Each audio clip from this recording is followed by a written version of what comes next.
Hello everyone, and welcome to the Gardening Channel. I'm your host, Mike Ventura, and I thought I'd introduce myself to you. Normally when I do a video, all you see is me pointing to a crop or talking about what I'm doing, so I figured I'd take this opportunity to actually introduce myself to you. So how are you? And what we're going to kind of go over is a little bit about what I do in the garden, and as you can see my garden in the background over here, and I talked about some of the components, because you always see, like on my videos, I describe a little bit, but sometimes when you get a face-to-face, it sticks a little bit. And one of the big components of things I want to really mention to you is that, first of all, start off simple in the garden, but most importantly, go down the learning curve road. Don't be afraid to fail.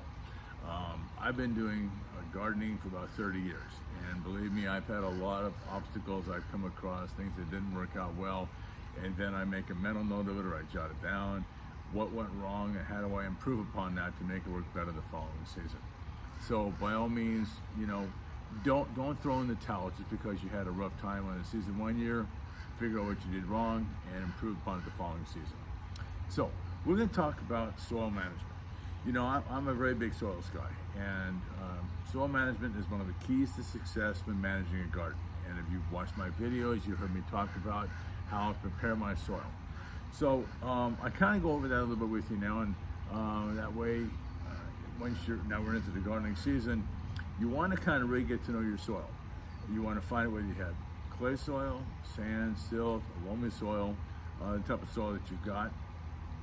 If you don't know the type of soil that you got, I suggest you go out and get it. You can get a soil analysis done, and you can find a local soil plant lab that'll actually tell you what type of soil you have. I know you can go to your local do-it-yourself stores, and they have soil test kits, but you really want to find out what type of soil you have. In my situation, I have a heavy clay soil. So I knew when I started the growing season off, I have to supply organic material to the soil. And we're going to talk about soils as an example in clay soil, because clay soil tends to be compacted and compressed with a lack of oxygen. The organic matter that I use is called grow mulch, and it's an outstanding product. It creates a wedge inside of the soil. If your soil happens to be sandy, water moves right through sandy soil, so you need to increase your water holding capacity. And so once you find out the type of soil that you've got, then you can go ahead and add your amends.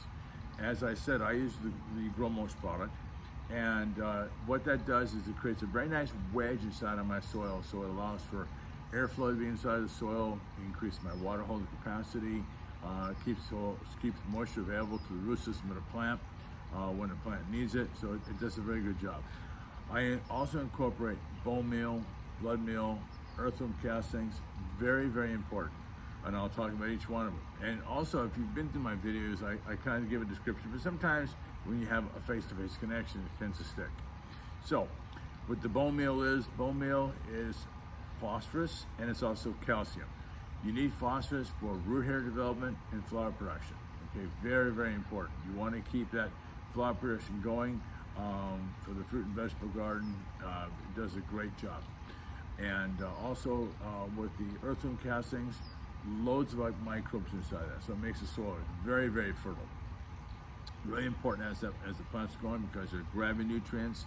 And finally, the blood meal. Blood meal is organic nitrogen, and it does a great job as far as keeping nitrogen available to inside the soil when the plant needs it. Now, one of the big things I really want to focus on with you is that when you put organics in the soil, and organics are fantastic, I think they're the best way to go. What you want to remember is organics take a while to break down into the soil. And when you're growing plants that are heavy feeders, such as tomatoes, zucchini, peppers, and cucumbers, those are plants that require a really readily available supply of nutrients. Right now, they need to have those nutrients, specifically nitrogen, phosphorus, potassium. So what I use is fish emulsion. After the plants get established and they're growing, I go ahead and I take my watering can and I will put what the labor requires. In this case, fish emulsion goes in every 7 days, and I mix 1 ounce of fish emulsion to 1 gallon of water. And you can go to your local hardware stores, your do-it-yourself stores, and they have fish emulsion on there, and it's 100% organic, and does a great job. Now, what I want to emphasize to you is that when you start off the garden, the fish emulsion will not burn.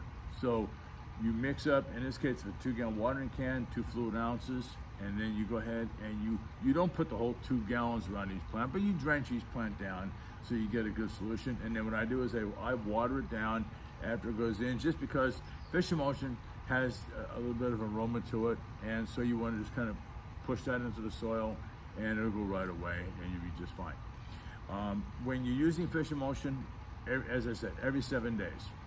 Into the growing season right now, because the plants are really pulling a lot of nutrients right now to keep that production going. So going out there, between the combination of the soil amendment that you put into the soil and your liquid fertilizers at the fish emulsion, now you get the best of both worlds, and you're going to get a really good production of flower production. One of the big keys to success with your managing your soil and your nutrients is production of roots. If you can't grow healthy roots, the likelihood of not growing a healthy plant is very good. Okay, you've got to be able to grow roots.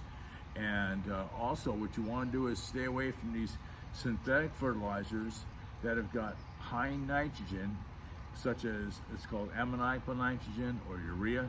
You want to stay away from those because that is fast reacting nitrogen.